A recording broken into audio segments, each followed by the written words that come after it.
Hi, this is Ike from Groovy Entertainment. Today we got another record to play for you. Today's record is King Arthur and the Knights of the Round Tables from 1978. So let's get started.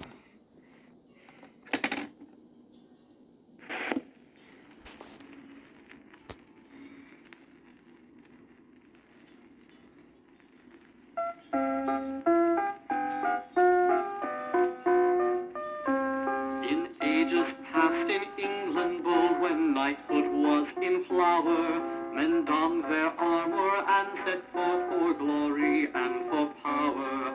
A sorcerer named Merlin helped a prince become a king, showed him the path to greatness that Excalibur would bring. In days of old, the nobles of the land waited many years till they could find the man who would be their leader, their king. Now the king at this time was Uther Pendragon. There was great unrest in the land. Some of the people wanted to topple the present king from his throne. Now there was born to this king a son, Arthur. The king feared for his son's life, so he sent for his wise man, Merlin, to come to his side. You call me your majesty? I trust you above all in my palace. I have always been loyal to you, and I shall always remain so. I know, Merlin. That is why you must leave the palace. Leave? Why are you asking me to leave? I fear for my throne. Evil men wish to end my rule. I have heard whispers. I know of the unrest. But my king? You need me here at your side. No, Merlin. I want you to take my newborn son, Prince Arthur, away from the palace. If he stays here, something might happen to him. Watch over him and teach him the ways of a king. But I am too old to raise a child. Then give him to a good family to raise. But do not tell anyone who he is. Always be near him. Oh, you can trust me, my king. It shall be done. The king gave the newborn prince to Merlin. I do not think that we shall ever meet again, Merlin. But know that your son shall be well looked after. I go, sire. Merlin bowed and left the palace. And just as the king had feared, a great revolution broke out with the king against the nobles. The wars went on for many years. The land did not have a proper king to rule over it. Years passed, and Arthur grew into a fine young man. He was very intelligent and learned his lessons well. He was always the smartest boy in school. Your young friend, the boy called Arthur, is growing into a fine youth. That he is. He is a natural leader. Yes. Someday he may be a leader of men. Who is he? From what family does he come from? I cannot tell you. But this I say. One day you, his teacher, will be very proud of him. Then you will know who he really is. Years went by and the wars raged across the land. Then one day the head of the church called the aging Merlin to his chambers and spoke to him. Merlin, we have been without a king much too long. We must have someone to lead us. I agree. The wars between our people must stop. But how can you choose a king? We shall have a great tournament, and whoever wins shall be king, for he will be the strongest man. So the nobles from across the land came to the city to enter the tournament. They all met in the courtyard and surrounded the church. They noticed that in the middle of the courtyard was a sword stuck in a stone. Look, what is written on the stone? Whoso pulleth out this sword from this stone is rightwise king born of England. That is true. Come, nobles of the land, see if any of you can do it. But one of us will be strong enough to do that. All day long they came and tried, but all failed. Not one of you can pull the sword from the stone, so we shall have to hold the tournament as planned. The day of the tournament arrived. Arthur and the young man he called his brother were riding to the tournament when Kay, for that was the name of his brother, called to Arthur. I left my sword at home, Arthur. Can you see if you can get one for me so that I can enter the tournament? And I shall, my brother. I'll leave you and search for a sword. I'll see you at the tournament. Arthur could not find the sword anywhere. Then, as if by some miracle, he rode into the courtyard that surrounded the church. And there, he saw the sword in the stone. This sword I will borrow and let my brother Kay use it. Arthur went to the sword and pulled it out of the stone. When Arthur got to the tournament grounds, he handed the sword to Kay. Thank you, brother. Maybe I will win and be the new king. Arthur, this sword, where did you get it? I took it from the stone in the churchyard. Why? No reason. I have to talk to father. I'll be right back. Kay took the sword and ran into the crowd looking for his father. When he saw him, he called to him. Father, I have to talk to you. Calm down, Kay. Has something happened? Father, is Arthur. Has something happened to Arthur? No. Kay showed his father the sword. He must be the true king of England. Come with me. They made their way back to where Arthur was standing. Is what Kay told me true? That you took the sword from the stone in the churchyard? It is true. Why? I know now. I have always felt that you were a special child. Now I understand. I see it all. You are the true king of England. I am not your true father. You were brought to me to raise by Merlin the magician. Till now I did not know who you really were. When the people heard what had happened, they were in an uproar. There was an excitement as the priest said to the crowd, Let us return to the churchyard and see if this is so. in less than an hour's time, the yard was filled with people. Arthur, return the sword to the stone. I shall do so. There, the sword is back in the stone. Now, all of you nobles may try again to pull the sword from the stone. One by one, the nobles tried once again to pull the sword, but they all failed. Now, Arthur, it is your turn. I shall try. Then, with one hand on the sword, he pulled it from the stone. Hey, look! He did it! He did it! He is the true king of England. Oh, hail Arthur, the king of the realm! The country was happy, for after so many years of war and no king, England once again had a true king. My people. I shall try to be a good and wise king. I shall try to do what is right for my people. I wish that Merlin would stay at my side and be my wise counsel as he was during my youth. I shall stay at your side, just as I was at the side of your father. There was a great coronation, and after the crown of the land was placed on Arthur's head, Merlin came to him and said, You are a king, and you must have a sword worthy of a king. Is this one not good enough? Not for you, your majesty. Come, I know where we shall find one that is fitting for a king of England. They got on their horses and rode out of the city. They rode on and on. Merlin, where shall we find this sword? It's just a short distance from this spot. There is the sword I spoke of. Arthur looked into the center of a great lake and saw a hand coming from the lake. And in the hand, there was a great sword. What is this? The lady of the lake holds this sword. She will give it to you. How will I get the sword? There is a lady over there by that rowboat. Ask her to take you to the center of the lake. Maiden, I wish to claim that sword. Will you let me row your boat to it? You are the rightful owner of this sword. Take the boat and climb in, and take the sword and its scabbard with you. Arthur rode to the center of the lake and took the sword and the scabbard into his hand. When he did, the hand disappeared beneath the waves. When he was back on the shore, Merlin came to him. The sword is called Excalibur, but the scabbard in which it is encased is worth 10 times the sword. As long as you wear it, not one drop of your blood will you lose, and you shall never be wounded. Arthur began his way. It was during the first year that he met the beautiful Lady Guinevere and fell in love. I love her, Merlin.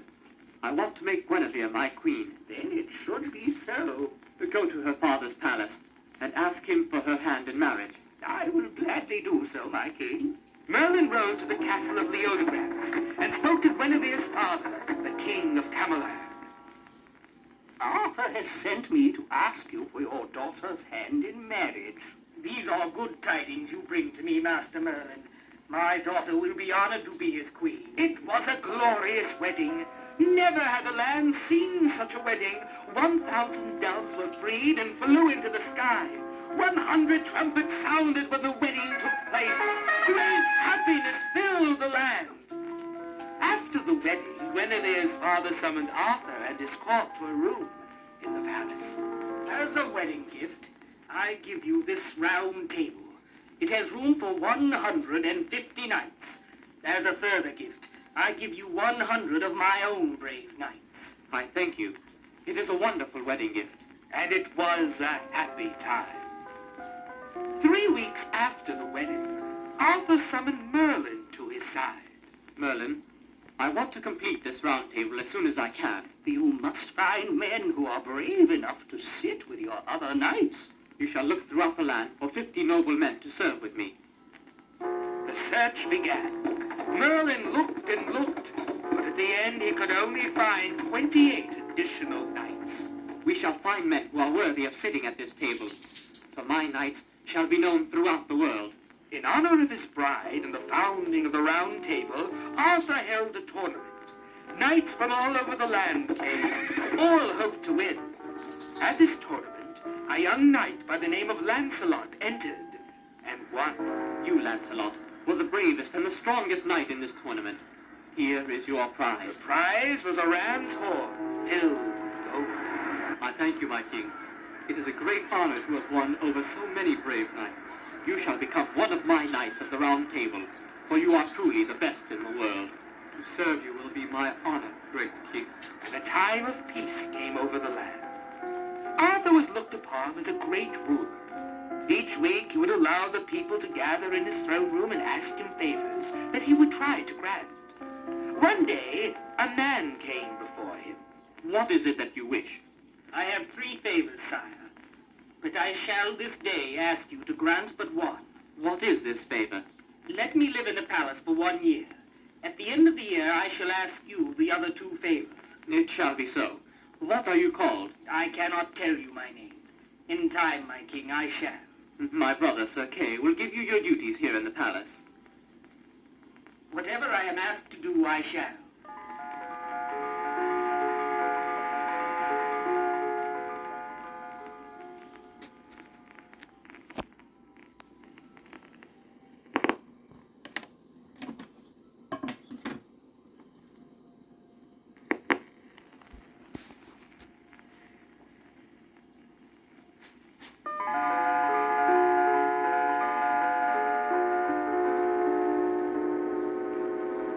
Now the king's brother, Sir Kay, did not like the young man, and never gave him a kind word.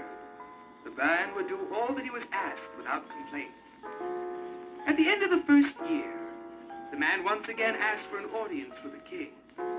Just as he was coming to the king's throne room, a young woman rushed into the room and ran up to the king. Your Majesty, I need your help. What is it, my lady? Send a noble knight to help my mistress. She is being held captive by a man who calls himself the Red Knight. I have never heard of him. Then Sir Gawain, one of the knights of the Round Table, stood up and spoke. I have heard of him, sire. He has the strength of 7 men.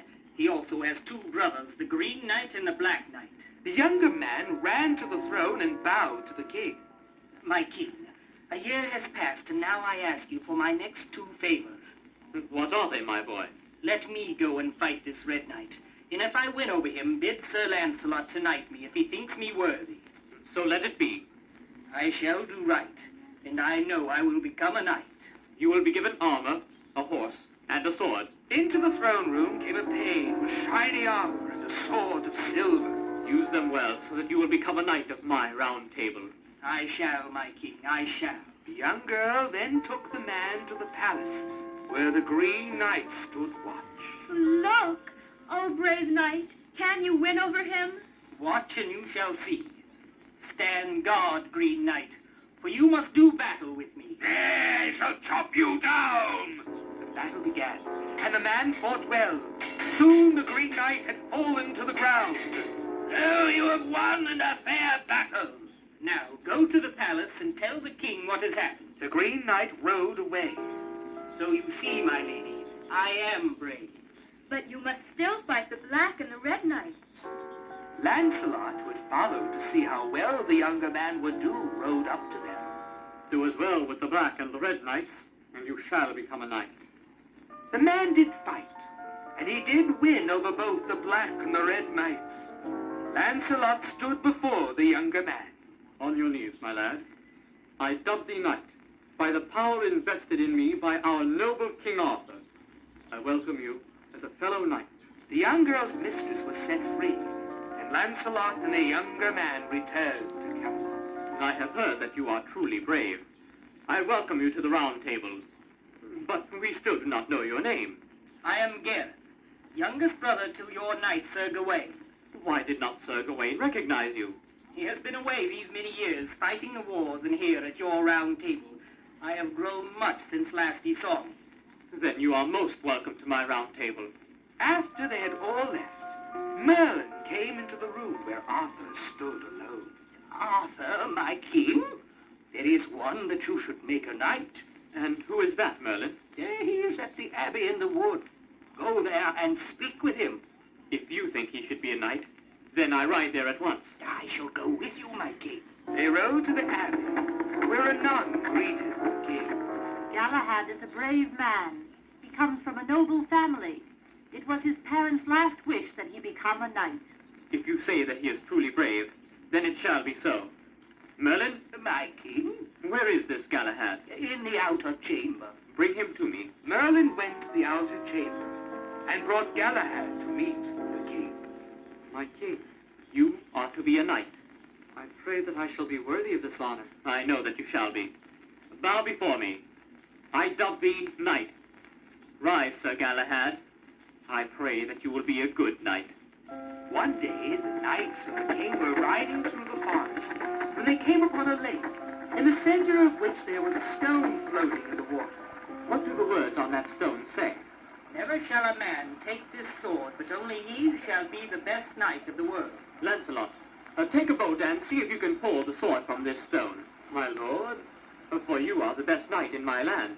I shall try, sire. Lancelot rode to the center of the lake and looked back at the king. I brought no sword with me, sire, so this must be mine. Lancelot pulled the sword from the stone. Look, sire, it fits into my scabbard perfectly. I knew that you were the best. That night, as all the knights gathered around the table, the king said to them, For years, men have searched for the Holy Grail. Now, my knights, one of you must find it. Then you will leave in the morning. All will go your separate ways. One of you must find it. We will not fail. The knights traveled to the four corners of the land. None of them could find the Holy Grail. Now Sir Galahad, after several months, had come to an island in the tropics. Now one day he was very tired, and he fell asleep under a great tree on the island. While he slept, he had a vision. Two angels appeared to him and showed him the way to go. I shall now be able to find what I search for. Galahad followed the sound of the angels. They led him to a magnificent palace. He walked up great marble steps and then went through the door. It must be in here somewhere. In and out of the rooms walked the knight. He swung open a great door made from bronze. And there on a table in the center of the room was the Holy Grail. I have found it. Now when Galahad's traveling companions found that Galahad was missing, they looked all around for him. Then they found the palace and ran into every room in search for him. But Galahad was never seen again. The traveling companions returned to the palace of Arthur and told him what had happened. Well, he just vanished. He was gone when we arrived at the palace. Many have gone on this quest. I grieve for those who have not returned, for they were the finest knights in the world. I shall have to find good and true men to replace them. The years passed, and the knights grew old. Knights who were one time young and brave were now old and weary. Instead of winning their battles, they began to lose, and many died. But Arthur was never harmed, for he carried the magic sword and scabbard Excalibur at his side. At this time, many wars broke out over all the land. Arthur and the remaining knights tried to fight for what was right. My king, I will stay here in the field with you and finish off these rebels. I will stay with you. We shall fight side by side. Look there. The fields are on fire. After the battle, it was found that one of Arthur's knights was untrue to him. What? One of my knights is false to me? That's what I have heard. Who is it? It is a knight called Sir Gawain. Sir Gawain. False to us? Impossible. He has been faithful to me all these years. But men's minds change like the wind. I shall battle this false knight. I will send word that he must leave my land. Word was sent, and the knight only laughed. He has ordered us to leave. Never before I have received word that Mordred comes this way with his armies. Even now he has seized the king's palace and captured the queen. When Arthur heard about the palace and his queen being captured, he prepared to leave. I go with you, my lord. Stay here and fight on against the false knight. I shall battle Mordred myself. My men, we return to Camelot. The king's army met Mordred's soldiers in the plains of Canterbury. Both armies faced each other. Then, the greatest battle that Arthur had ever been in began. By the end of the first day, hundreds of men on both sides were dead. And during the battle, Arthur lost the magic scabbard and kept him from harm. Now he was like all other men. Now I will win over you, Arthur. We are the only two left, except for my knight, Sir Bedivere. Now I myself shall destroy you, Mordred. But it was too late for Arthur, for he had lost the magic scabbard. Mordred and Arthur both struck out and wounded each other, and Arthur fell to the ground. I am wounded. My time has come. So ends my reign. He called Sir Bedivere to his side. What do you wish of me, my king? Take this sword, Excalibur, and throw it into the waters of the lake. Come back and tell me what has happened. So the knight took the sword and walked away. But I will not throw this sword into the waters. I'll hide it here. It must be worth a fortune. He went back to Arthur. What happened to the sword when you threw it into the water? Nothing, sire. Do not lie to me. You did not throw it into the waters as I said. Do it now. I shall obey you, sire.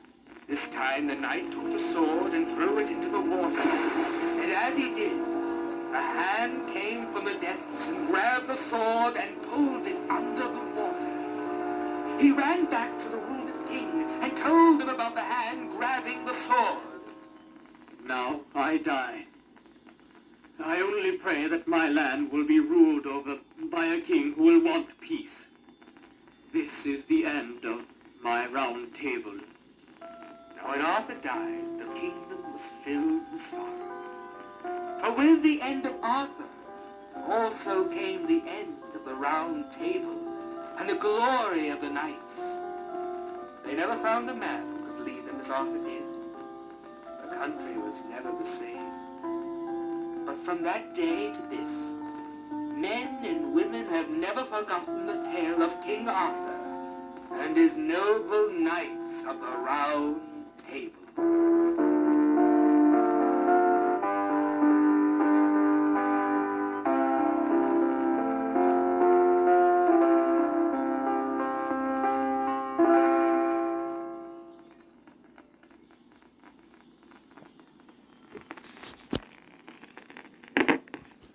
So that was King Arthur in the Knights of the Round Table from 1978. So if you like, subscribe, share, and comment, have a groovy day with another video coming out real soon.